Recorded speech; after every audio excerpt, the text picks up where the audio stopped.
In the late 1800s, America was undergoing a profound transformation, largely driven by the expansion of railroads. The country was rapidly industrializing, and railroads became the backbone of this growth, connecting cities and facilitating trade across vast distances. This booming industry attracted workers from all over, including many immigrants seeking a better life. As railroad companies raced to build tracks through rugged terrain, they needed countless laborers. Among these workers were Chinese immigrants who had come to America during the gold rush and later found employment on the railroads. They were known for their incredible work ethic and ability to endure tough conditions. However, as more laborers flooded into the job market, competition intensified, especially among immigrant groups like the Irish. Irish immigrants had also come to America seeking opportunities. Many faced discrimination and hardship as they struggled to find work. With the influx of Chinese workers willing to accept lower wages, tensions began to rise between these two groups. The Irish gangs felt threatened by the presence of Chinese crews on the railroads, believing they were taking jobs that should belong to them. This atmosphere fostered hostility and resentment. As wages dwindled and job security became precarious, anger boiled over into violence. The railroad camps became breeding grounds for conflict as different factions fought for survival in an already harsh environment. Little did anyone know that this brewing tension would soon lead to tragic, and destructive, actions that would change lives forever. As the demand for labor increased, railroad companies actively recruited Chinese workers to fill the gaps in their workforce. Many of these laborers had originally traveled to America chasing gold during the gold rush, but they soon found better, more stable job opportunities in railroad construction. Their skills in hard labor and ability to work under challenging conditions made them invaluable assets to the railroads. Chinese workers were known for their exceptional ability to endure long hours of strenuous tasks, often completing jobs that others found too difficult or dangerous. With remarkable precision and speed, they built tracks through mountains, valleys, and across rivers, drastically contributing to the expansion of railroads across the country. Despite facing rigorous demands, they took pride in their work, knowing that they were part of something much larger than themselves. Unlike many other immigrant workers who were accustomed to the comforts of home, Chinese laborers often lived in company camps with limited amenities. They formed strong bonds within their communities and relied on one another for support in a foreign land. The camaraderie among the workers helped them cope with the challenging conditions they faced. However, their dedication did not shield them from prejudice. As tensions rose with competing groups for scarce jobs, resentment towards Chinese workers began to fester among the Irish workers. This animosity was fueled by misconceptions about the wages being paid to Chinese crews and fears that they would undermine job opportunities for others. Despite their hard work and contributions, Chinese laborers found themselves at the center of nationalistic sentiments that would lead to unforeseen consequences in their struggle for acceptance and survival. As the railroad industry grew, so did economic pressures on laborers. The influx of Chinese workers, willing to accept lower wages, stoked feelings of resentment among their Irish counterparts. Many Irish immigrants were struggling to provide for their families, and they saw the Chinese crews as direct competition in a job market that was already tight. In the eyes of some Irish workers, Chinese laborers were not just taking jobs, they were threatening the very foundation of their livelihoods. Misunderstandings and fears about pay began to grow, with many Irish believing that Chinese workers were receiving preferential treatment or that their lower wages drove down pay standards overall. This perception painted a target on the backs of Chinese laborers, making them scapegoats for economic woes. As tensions simmered in the camps, instances of hostility began to surface. Everyday interactions turned into confrontations fueled by anger and frustration. Gangs formed among the Irish laborers who felt betrayed by a system that seemingly favored newcomers over those who had been struggling longer in America. The situation reached a boiling point as whispers of violence spread through the camps like wildfire. These escalating conflicts soon manifested in physical altercations and vandalism directed at Chinese workers and their encampments. The atmosphere became thick with fear and distrust, as both sides prepared for confrontation rather than cooperation. This looming shadow of violence loomed heavily over railroad projects, marking the beginning of a dark chapter in immigrant relations and setting the stage for tragic events yet to come. Amid the escalating tensions, the Chinese crews faced dire challenges that went far beyond hostility. Harsh working conditions took a toll on their well-being as they toiled long hours under the blazing sun, often without adequate food or rest. Many members of the crew found themselves battling hunger, as rations were scarce and the supplies frequently ran low. The railroad companies, focused on profits, did little to ensure that their laborers received the nourishment needed to sustain their strength. As days turned into weeks, the physical and emotional strain of starvation began to show among the workers. They remained resilient, relying on their strong community bonds to support one another during such bleak circumstances. Sharing what little food they had became a daily ritual, as families rationed meals in hopes of making their limited supplies last longer. Despite facing this daunting adversity, they showed remarkable perseverance, determined to honor their commitment to their work and each other. Unfortunately, these struggles were often overlooked by others in the camps. The Irish laborers' frustrations continued to mount as they wrongfully blamed Chinese workers for wage issues stemming from economic competition rather than recognizing the hardships both groups faced. Instead of uniting against their shared struggles, many chose to channel their anger towards the Chinese crews.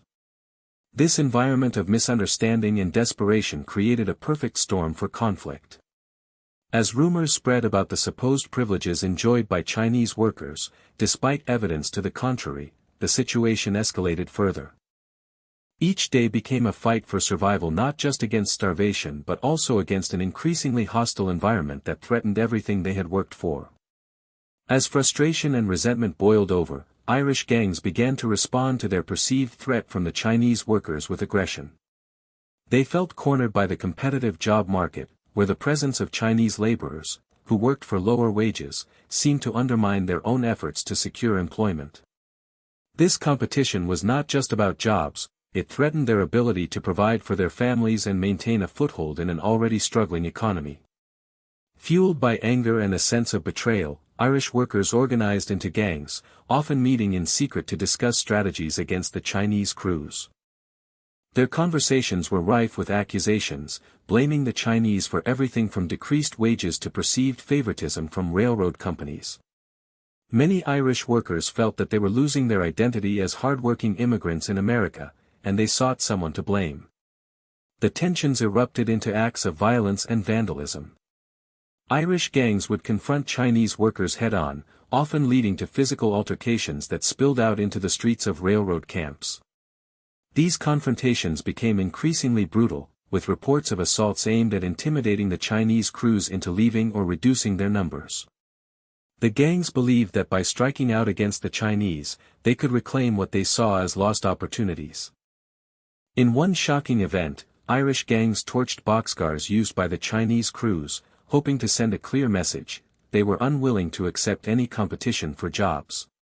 This violent response deepened the divide between the two groups, escalating conflicts further and turning an already volatile situation into a combustible crisis that would have lasting repercussions on both communities. Both sides found themselves trapped in a cycle of hatred that overshadowed any chance of collaboration or shared understanding. The tensions reached a breaking point one fateful night when Irish gangs decided to take their aggression to a new level by torching boxcars used by the Chinese crews.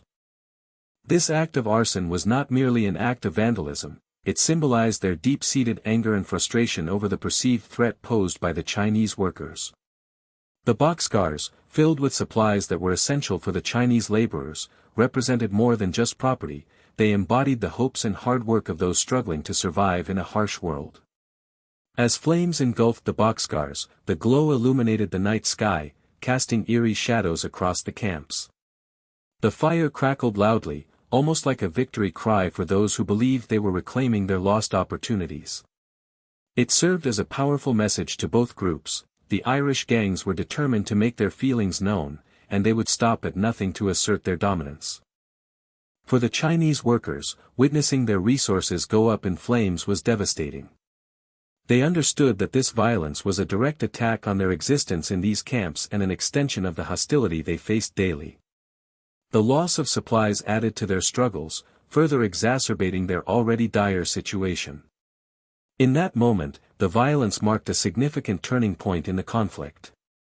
Instead of merely being economic rivals, the two groups had become entrenched enemies. The torching of the boxcars ignited not only flames but also a cycle of retaliation and bitterness that would escalate conflicts further, stripping away any chance for reconciliation or understanding between the communities. Each side became more entrenched in their grievances, setting the stage for even greater clashes to come. The aftermath of the violence had far-reaching consequences for both the Irish and Chinese communities. In the wake of the boxcar torching, fear and mistrust permeated the camps, leading to a heightened sense of insecurity among Chinese workers. Many felt they were no longer safe in their environment, which had already been fraught with hostility. This act of aggression transformed them from laborers focused on survival into targets of resentment and violence. For the Irish gangs, their actions did not bring about the relief or unity they sought. Instead, their violent response only reinforced negative stereotypes about immigrant behavior. The conflict intensified existing prejudices and created an atmosphere where dialogue became nearly impossible. Rather than addressing grievances through conversation or cooperation, both groups became entrenched in their positions. As tensions escalated, incidents of violence spread beyond isolated acts, entire camps found themselves embroiled in escalating conflicts. Skirmishes broke out regularly, disrupting work on the railroads and further delaying essential projects that relied on both groups' labor. The railroad companies, initially benefiting from cheap labor, found themselves facing increasing challenges as productivity declined due to unrest. Moreover, local authorities struggled to maintain order as these conflicts spilled into nearby towns. Communities outside the camps began to take notice of the growing animosity between immigrants and started to draw lines based on nationality rather than working together for common goals. This division fostered an environment ripe for discrimination against both groups, complicating their quests for acceptance and stability. Ultimately, the cycle of violence not only shattered relationships between Irish and Chinese workers but also laid the groundwork for long-lasting animosity that would echo through generations. With each attack and retaliatory strike, hopes for mutual respect faded further into history, leaving behind a legacy of discord that would shape community relations for years to come. The violent clashes between Irish gangs and Chinese workers during the late 1800s serve as a stark illustration of broader themes of xenophobia and fierce competition for jobs that characterized American society at the time. As railroads expanded, they became a microcosm of the larger struggles faced by immigrant groups, where the quest for economic survival often turned neighbor against neighbor. The Irish, feeling threatened by the influx of Chinese laborers willing to work for lower wages, resorted to hostility rather than recognizing their shared plight as immigrants.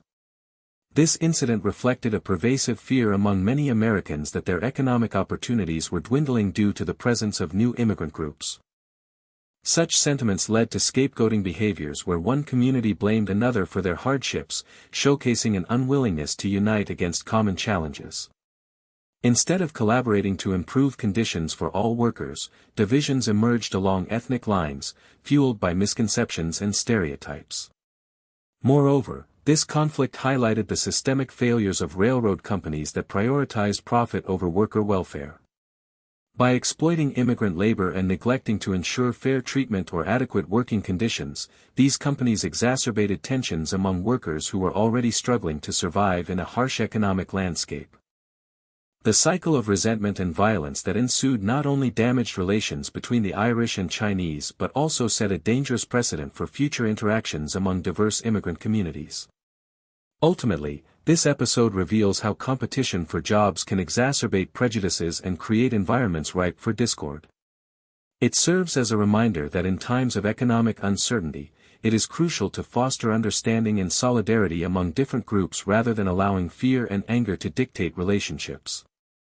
The legacy of such conflicts continues to resonate, highlighting the importance of unity in diversity within America's ongoing narrative. The tragic events surrounding the conflicts between Irish gangs and Chinese workers in the late 1800s provide a poignant reminder of the dangers of prejudice, competition, and division among laborers. As these immigrant groups found themselves at odds, their struggles underscore how economic pressures can fuel animosity rather than foster unity. The violence that erupted not only shattered community relations but also hindered collective progress, ultimately stunting the potential for collaboration among those who faced similar hardships.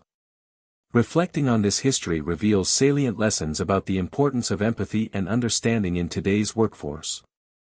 Just as in the past, workers must realize that their true adversary is not each other, but rather the systemic issues, such as exploitation and inequality, perpetuated by greater economic interests. When communities allow fear and resentment to cloud their judgment, they risk perpetuating cycles of conflict that further the divide. Moreover, this story highlights the critical need for advocacy and solidarity among all workers, regardless of their backgrounds. Labor struggles today often echo those past grievances, whether regarding wages, working conditions, or rights. By learning from these historical conflicts, workers can work together toward common goals rather than turn against one another. In conclusion, the events of this chapter in American history serve as a cautionary tale about the consequences of division and reinforce the necessity for unity. In an increasingly diverse world, fostering solidarity among different worker groups is essential to fighting for fair treatment and achieving meaningful change, reminding us that our strength lies in our ability to support one another through shared struggles.